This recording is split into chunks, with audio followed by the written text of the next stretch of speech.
Well, India's public exams for higher education are fiercely competitive. Millions battle it out for a few 100,000 seats every year.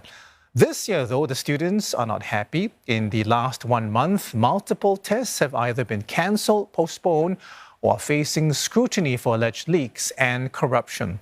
The scandal has affected more than 3.5 million people.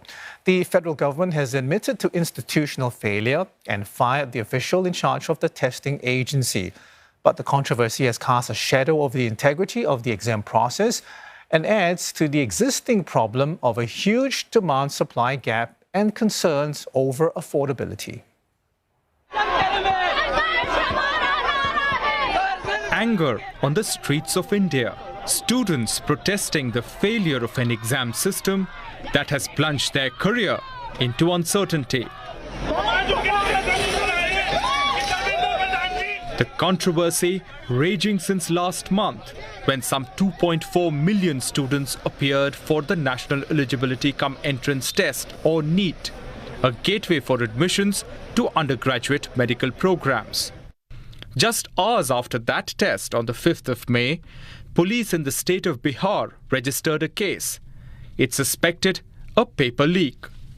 When the results were declared a month later, an unprecedented 67 students got the perfect score of 720. 6 of them had appeared at the same exam center in the northern state of Haryana. The protests escalated. Students moved the country's top court. हमारी demand है supreme court की निगरानी में यहाँ पर inquiry हो, NTA को disband किया जाए, सारे अधिकारियों को बर्खास्त किया जाए। पैसा लेके हमारा भविष्य वापस कर दे धर्मेंद्र प्रधान पैसा लो।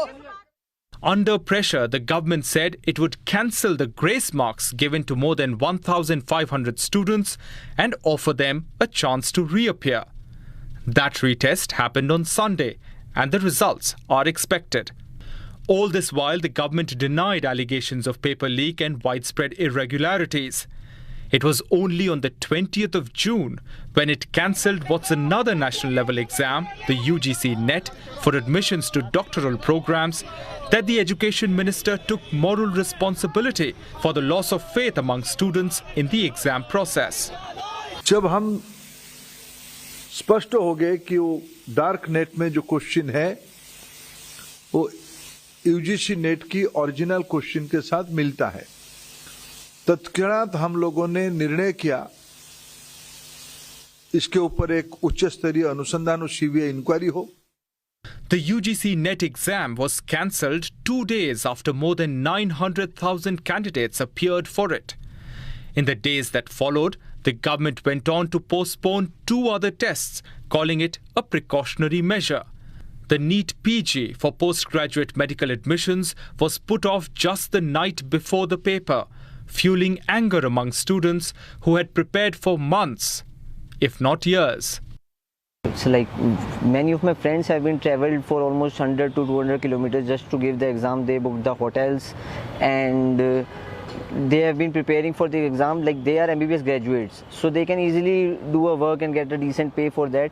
But to get the admission into the post-graduation seat, they leave the job and prepare for this exam, and suddenly this postponing not only help like a devastation to the mental health but also a financial constraint to the whole family of the candidates.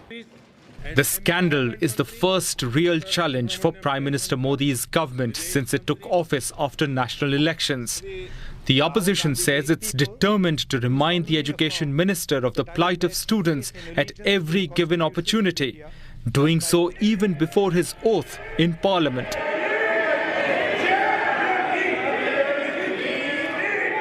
They've called for a Supreme Court monitored inquiry into the matter. Youngsters in India simply have no way through, and it's not just a educational crisis, it's a crisis in pretty much every sphere that we are facing. Now people are very clear that we are sitting on a disaster and we've got a government that is crippled, cannot do the job. It's literally walking around on one leg, right? So yes, it's a crisis, it's a profound national crisis. A crisis that Doctors Association says can have a ripple effect on India's healthcare system. This will affect the medical infrastructure of this country because last year doctors batch came in August 2023 and this year NEET PG examination is not been held by July mostly. It will be held in July or August. So new doctors will come mostly in October or November.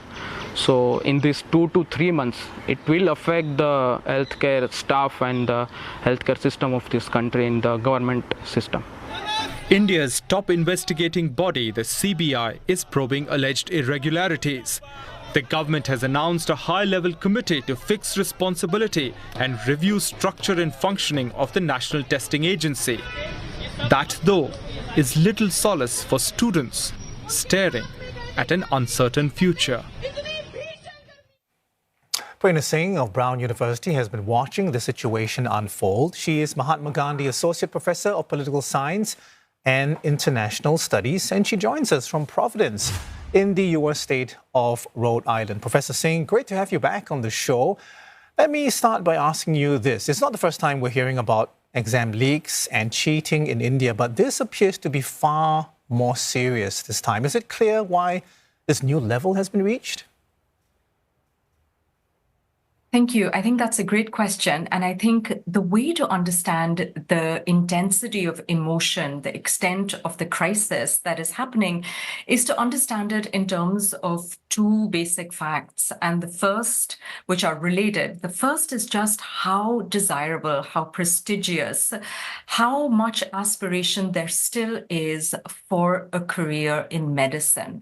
And just how this is not new, this is longstanding. Being a doctor, being in health services is an extremely desirable profession. It is high prestige.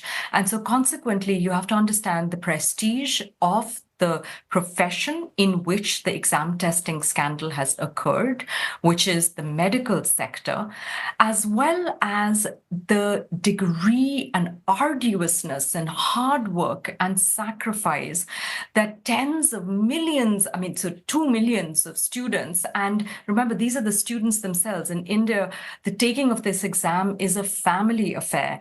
It involves networks of students who are embedded in highly expensive coaching institutions, private tuitions. And so these are families often incurring sacrifices as a family, getting into debt, taking loans, parents taking taking time off of work. So it literally involves millions of people who are involved, who have stakes, who have been invested for months, if not years, in this highly competitive, highly ferocious, and extremely prestigious profession that lies at the end of a very arduous and competitive process. And so you're absolutely right to point out that unfortunately cheating scandals, corruption in testing is certainly not new, but I think the intensity of the emotion and the extent of the crisis is both because of the prestigiousness of the profession, and of course this has real consequences for the health sector, for human development, because these are doctors who are being selected, but also because of the prestigiousness of the profession, the degree to which millions have invested time, effort, money into the preparation for these exams. And so it is really a gut punch, a blow to these students who have invested and their families who have invested so much and whose lives have been thrown into turmoil because of this cheating scandal. Well, Prof. Singh, I hear you. I just want to ask you, because there was an anti-cheating law that was passed earlier this year, which has harsh penalties. Why hasn't it been effective in curbing abuse and cheating? I think it's an excellent question, and one certainly that the opposition, which now has a newfound voice after the recent elections, is asking the present regime. And so again, as you pointed out, this is really a real crisis, a real questioning, a real challenge to the newly elected regime. As you know, India's ruling party has not come to power with the 400+ seat mandate that it had projected and desired. and said that it would. And so it is certainly still in coalition, in the majority, but there is an opposition that has more seats, more voice, more popular mandate, and it is certainly using that new muscle to ask exactly this question, which is not just why did this happen in the wake of legislation, but also to keep in mind that India has a history of doing huge exams. A lot of India's educational culture is based around versions of these highly competitive exams that are taken by hundreds of thousands, if not millions of students annually, and this type of capacity, this type of testing, this type of exam is not new. It is something India has been doing for generations, for years, for decades, and it is something that India as a country has been particularly good at. So if you look at some of the indicators, for instance, of statistical capacity, India might not do well in certain other things, for instance, in some kinds of social development measures or on poverty rates. But in terms of statistical capacity, which is the kind of capacity, the logistical capacity to organize these kinds of massive competitive exams with numbers taking them more than any other place in the world, this is not new to India. This is something that India has done successfully, regularly in the past. It has built capacity over decades. And so it's both the ruling, but also that it should have capacity because it had capacity in the past. There are some, I hear what you're saying, but there are some who say, look, it's clearly the centralized form of exams appear to not be working. They say, look, given, the differences, from state to state, maybe it's time to go back to state level exams. Is that, something that should be considered, you think? It's a good question. And again, I think these are all of the questions that will now be up for debate and renewed questioning in the way that they were probably not before. So again, the present regime, one of the critiques that has been leveled against the present regime has been its centralizing tendency. And so in many ways, a pushback potentially from the opposition could be against the centralization. But I'm not sure that everyone would agree that is necessarily the solution, because often a lot of the exam leaks obviously also happen at a decentralized level. And so there have been arrests, for instance, in the Indian state of Bihar in the context of these cheating scandals. And so there is a fear that, on the other hand, the decentralization, the delegation of power to the provincial, the state level governments might in many ways actually open this up to other kinds of influences that are kept at bay because of the centralized nature and the centralized control over this. But it is, I think, the extent of the crisis is so intense, and the mental and material futures of so many young Indians who, as you know, constitute the majority. India is a very young country. So many of its people are between the ages of 15 and 29. So their employment, their aspirations, their mental health, their material futures, these are concerns for a majority of India's population. And because these young are embedded in networks of kin, of caste, of friendship, of professions. And so the reverberations of this crisis are going to be felt across urban India, peri-urban India, into the hinterland. And so all of these questions about where to go from here, including potentially the decentralization of these exams, whether such exams should happen, who should be in charge, all of these, I think, will be questions that will be ignited by this crisis. Right. Prof. Singh, I'm glad you mentioned the younger people of India, because there apparently is a job crisis which affects them more than others. So can we put it down to that? If you fix the job crisis, perhaps some of these issues related to exams may go away, or at least be eased? I think it's certainly related. I think there is a lot of anxiety and a lot of concern around futures. And I think certainly the job market and the limited growth, particularly for that particular demographic, that is both India's strength, but also potentially its challenge. I think for them, this uncertainty in the employment market, the uncertainty in the economy, obviously hits home much closer than people in other older demographics, and so I certainly think that the two are related.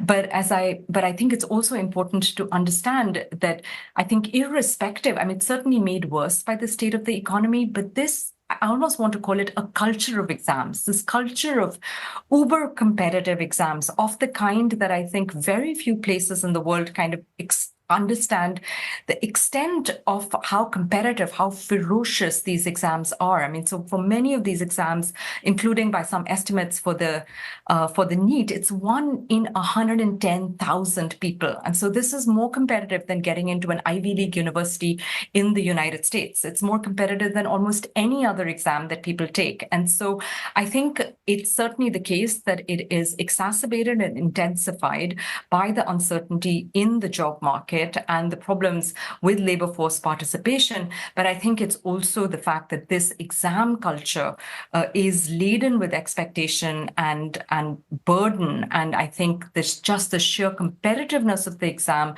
and because of the job market, the extra desirability of those professions and the extra stress, I think, makes this a real tinderbox of emotion. And it's a really tragic situation for the millions who are caught up in this crisis right now. Professor Singh, thank you so much. We are out of time, unfortunately. Appreciate your very fascinating insights. Prerna Singh is speaking with us from Rhode Island in the United States.